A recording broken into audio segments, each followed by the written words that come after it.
Seja bem-vindo a mais um vídeo aqui no nosso canal. O vídeo de hoje é especial. Ele fala do início da minha carreira e do meu contrato.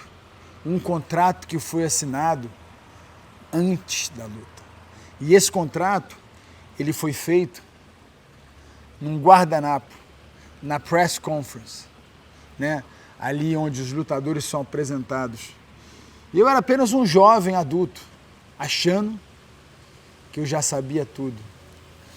E me comprometendo com coisas que eu não sabia o preço que eu teria que pagar.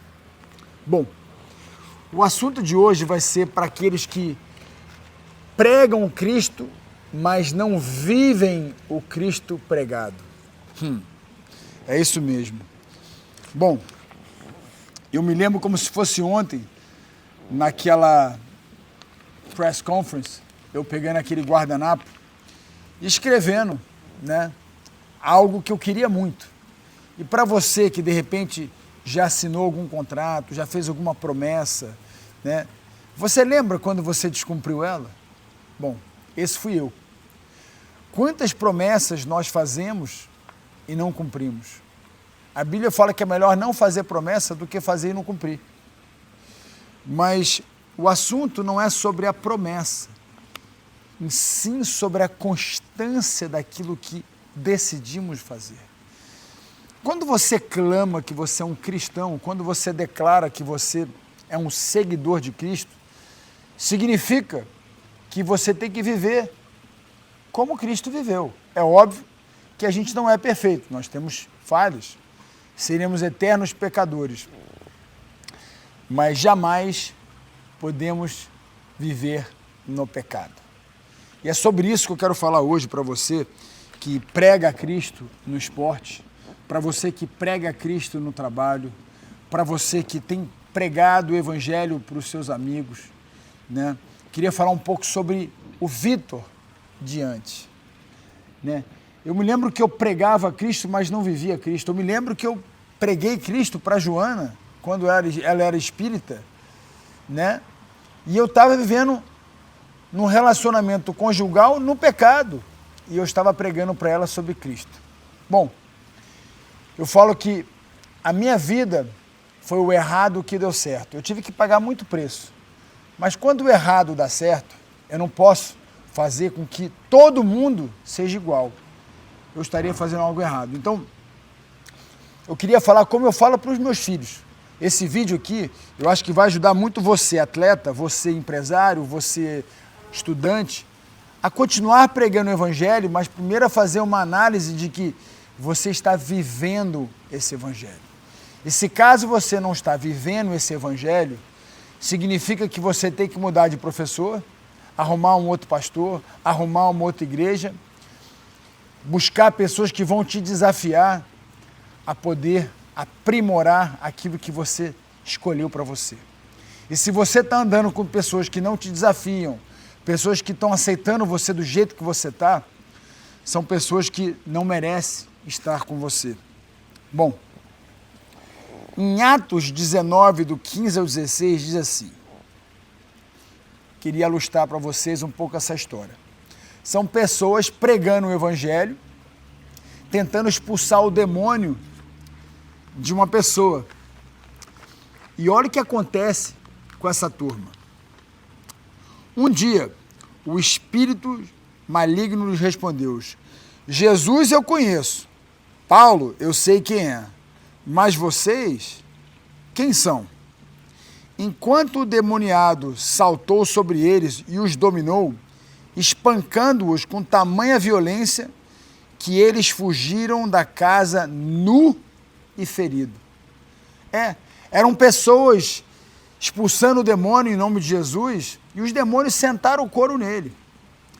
Será que você não tem percebido que os demônios continuam espancando a sua vida? E eu conseguia ver isso nitidamente, olhando para trás, fazendo essa analogia da minha vida, eu consegui ver nitidamente que eu fui espancado por esses demônios, porque eu estava pregando algo que eu não estava vivendo. Isso era errado, isso não era correto, né? Então, assim, o que acontece hoje com muitos homens de Deus, eu acho que eles pregam no campo, eles pregam no octagon, eles pregam na pista de atletismo, mas no dia a dia eles não vivem. Eles não são cartas vivas, como Paulo disse. Eles são uma desonra para o Evangelho, porque as suas atitudes, as suas escolhas, os seus relacionamentos conjugais, seus relacionamentos de amizade, né? E ilustrar um pouco disso é mais ou menos isso. Imagina um lutador, né, que se diz lutador, ele brigando na rua. Ele não pode ser um lutador profissional. Ele é um criminoso, né? O lutador, ele tem que fazer aquilo no octagon, né? Imagina, né, um policial sair dando tiro, né? A justiça... Não pode, ele é um assassino. Mesma coisa é com um cristão. Como é que um cristão que se diz homem e mulher de Deus pode ir para um carnaval e pular o carnaval, festejar a festa da carne, né? Como se nada acontecesse? Como é que pode isso? Mas nós fazemos. Nós vamos lá e tentamos celebrar, tentamos viver, né, dois mundos que são totalmente separados um do outro. E eu não entendia isso. E eu vivia pregando o Evangelho, mas não vivendo. Eu pregava, mas não vivia, né? Os meus relacionamentos, né, não estavam de acordo com a Bíblia. E eu fui aprendendo certos evangelhos, que eram evangelhos de... como se fosse aquela coisa, aquele remedinho só para paliativo, sabe? Só para tirar a gripe naquela hora, mas eu não curava a doença. E aquela gripe se tornou uma pneumonia. Até o dia que eu reconheci plenamente o que eu estava fazendo não era certo. Eu não estava vivendo um evangelho puro, imaculado. E eu não estou dizendo que eu sou perfeito, que eu não tenho pecado. Eu tenho pecado, eu sou o pecado, né? Mas eu não vivo uma vida de pecado. Eu não vivo intencionalmente pecando. Eu vou errar. Eu vou hoje pedir perdão para alguém. Eu vou hoje me dormir e no meu jornal eu vou colocar lá assim, poderia ter feito isso melhor. Vou sim, mas eu não faço intencionalmente. E para você, atleta de homem de Deus, mulher de Deus, que está aí pregando o Evangelho, mas se você fizer uma análise da sua vida, das suas escolhas, dos seus relacionamentos, das pessoas que você segue, qual o tipo de vestimenta que você veste, qual o tipo de alimentação você tem feito no seu espírito, você vai ver que você, de repente, precisa rever, né, os seus pastores, os vídeos que você assiste, as pessoas que você segue, porque se não houver sacrifício da sua parte, você não vai ter glória, né? Então, é muito importante para você, homem de Deus, mulher de Deus, que a gente possa entender isso, né? Em 1 Coríntios 11, 1, fala assim, tornem-se meus imitadores, como eu o sou de Cristo. Imitador é aquela pessoa que repete, né? A pessoa que está o tempo inteiro copiando.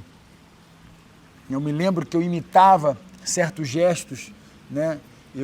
Quando eu gostava de uma pessoa, eu imitava a maneira que ele treinava, eu imitava a maneira que ele comia, porque eu queria ser igual àquela pessoa. E é dessa maneira que a gente tem que ser com Cristo. Então, se você tem colocado uma tatuagem no seu peito, ou vestido uma faixa de Jesus na sua cabeça, ou pregado o Evangelho, né? Eu queria encorajar você a viver o Evangelho. E como é que a gente sabe se a gente está vivendo o Evangelho ou não?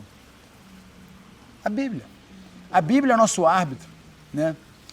E a Bíblia é literalmente o juiz está ali dentro. Ele diz que a gente tem que casar virgem. Ele diz que a gente não pode mentir, que o reino de Deus não é dos adúlteros, o reino de Deus não é do imoral, do mentiroso, do enganador. E se você estiver exercitando uma dessas qualidades, você não faz parte do reino de Deus.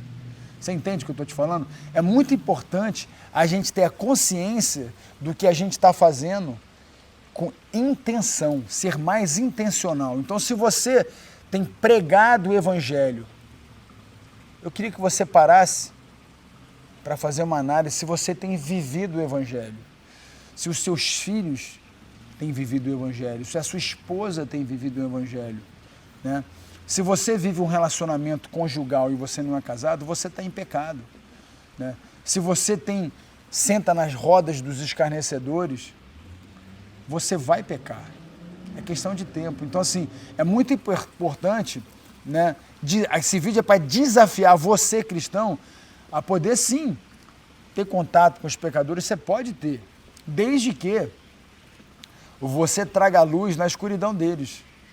E não eles traguem a escuridão na sua luz. Você entende o que eu estou te falando?